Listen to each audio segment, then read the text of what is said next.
¿Qué es el vacío? Para la mayoría de las personas, el vacío es simplemente un espacio donde ni siquiera hay aire. Pero si tienes un conocimiento básico de la mecánica cuántica, sabrás que incluso cuando en el espacio aparentemente no hay nada, siguen existiendo las fluctuaciones cuánticas. De ahí la famosa expresión, el vacío no está vacío. Entonces, ¿existe teóricamente un vacío en sentido absoluto? ¿Y hasta qué punto ha llegado hoy en día la comprensión científica del vacío? En este episodio dividiremos el vacío en 7 niveles y los analizaremos uno por uno, para ver hasta qué nivel llega tu comprensión del vacío. Primer nivel, vacío, sin partículas. En la vida cotidiana hay muchos escenarios que involucran el vacío, como el envasado al vacío o los termos de vacío, entre otros. En la industria, cualquier entorno cuya presión sea inferior a una atmósfera estándar puede denominarse vacío. Según la presión, estos pueden clasificarse en vacío bajo, vacío alto y ultra alto vacío, entre otros niveles. Por ejemplo, el experimento de los hemisferios de Magdeburgo que aprendimos en la escuela.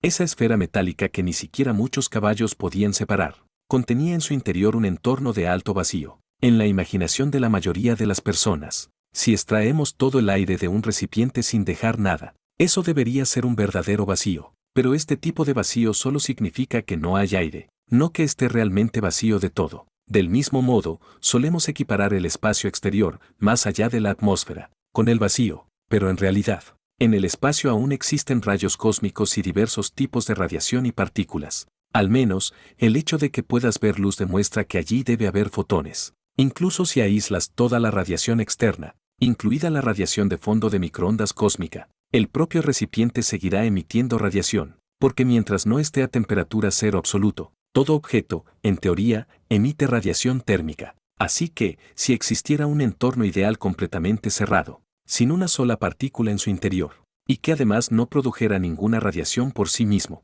entonces sí podría considerarse un vacío absoluto en el sentido electromagnético. Pero, evidentemente, un vacío así no existe en la realidad.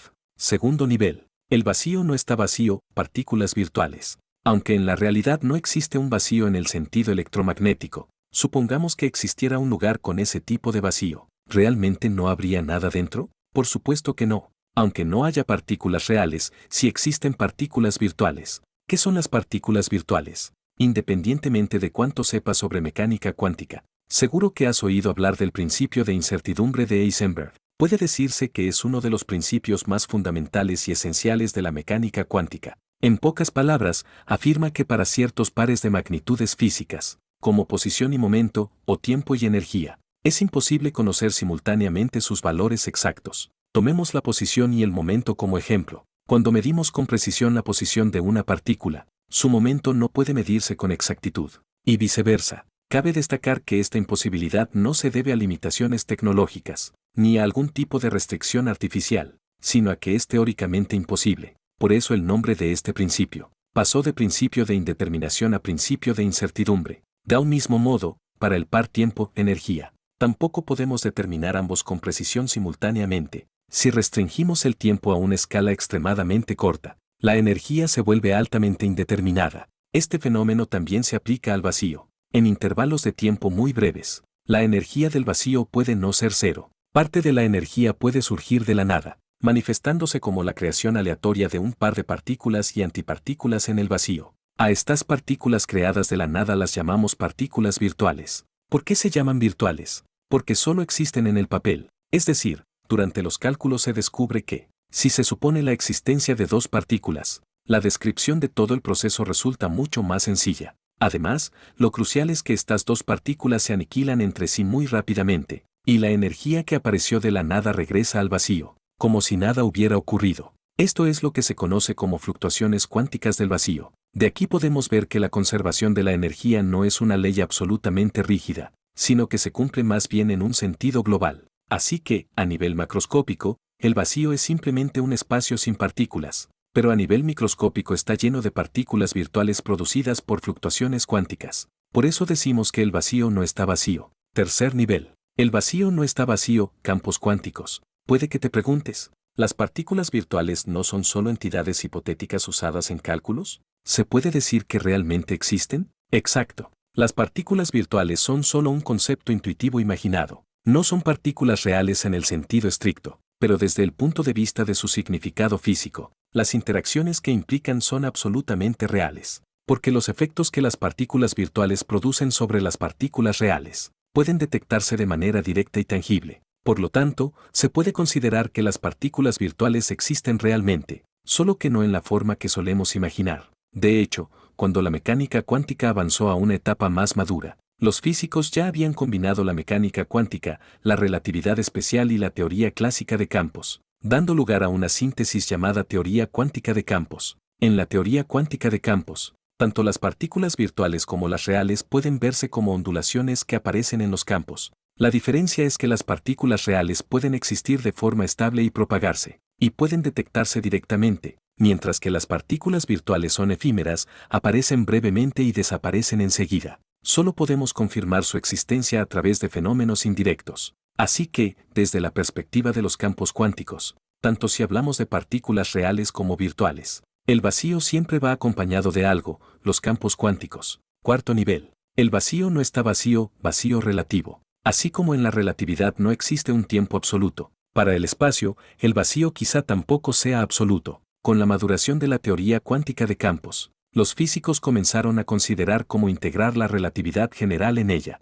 Al explorar la teoría cuántica de campos en el espacio-tiempo curvado, los físicos descubrieron teóricamente un fenómeno extraño que podría existir. Cuando te mueves con aceleración en un vacío a temperatura cero absoluto, descubres que ese vacío parece adquirir temperatura, pero esta temperatura solo existe desde tu punto de vista. Para un observador externo, ese espacio sigue siendo un vacío sin temperatura. Este extraño fenómeno, en el que la temperatura depende del sistema de referencia, se conoce como el efecto Unruh. En la relatividad general, la aceleración y el campo gravitatorio son equivalentes. Por lo tanto, cerca de campos gravitatorios extremadamente intensos, como los de los agujeros negros, puede producirse radiación térmica debido al efecto Unruh, es decir, los agujeros negros tienen temperatura. Si un agujero negro tiene temperatura, inevitablemente debe emitir energía hacia el exterior. ¿De dónde proviene esa energía? Exactamente, de la conversión de partículas virtuales. Este es el verdadero origen de la radiación de Hawking. Así que, si el vacío está vacío o no, si contiene solo partículas virtuales o también partículas reales, puede depender completamente de cómo elijas el sistema de referencia. Entonces, ¿por qué normalmente no consideramos el sistema de referencia al hablar del vacío? Porque, aunque teóricamente no existe un sistema de referencia absoluto, hay algo que es bastante especial. Cuando se consideran cuestiones a gran escala, como la evolución del universo, a menudo se utiliza como referencia estándar la radiación de fondo de microondas cósmica. Mucha gente se pregunta, ¿la edad del universo es relativa a qué? Aquí puedes entenderla como relativa a la radiación de fondo, que es, en cierto sentido, el tiempo propio del universo, también llamado tiempo cósmico. Dado que el campo gravitatorio de la Tierra es muy débil, el efecto relativista de dilatación del tiempo es extremadamente pequeño, por lo que podemos situarla en el mismo sistema de referencia que la radiación de fondo. Con el vacío ocurre algo similar. En condiciones normales, el efecto Unruh tiene una influencia muy limitada sobre el vacío, e incluso es prácticamente indetectable. Quinto nivel. Vacío falso y vacío verdadero, decaimiento del vacío falso. Acabamos de mencionar que en el vacío existen diversos campos cuánticos. Para la gran mayoría de estos campos, existe un estado de energía mínima, llamado estado fundamental. Un campo en su estado fundamental tiene la energía más baja y es el más estable, pero en nuestro universo hay un campo, que actualmente no se encuentra en su estado fundamental estable. Ese campo es el campo de Higgs, que otorga masa a las partículas fundamentales. Aunque el estado del campo de Higgs se ha mantenido durante 13.800 millones de años, el hecho de que no sea el estado fundamental más estable, significa que esta estabilidad es solo temporal. En cualquier momento podría caer a un estado de energía más bajo. Por lo tanto, se puede considerar que el vacío actual del universo es en realidad un vacío falso. Tal vez algún día, en algún lugar, el potencial del campo de Higgs caiga repentinamente a un estado más bajo. En ese momento, el vacío falso se convertirá en vacío verdadero,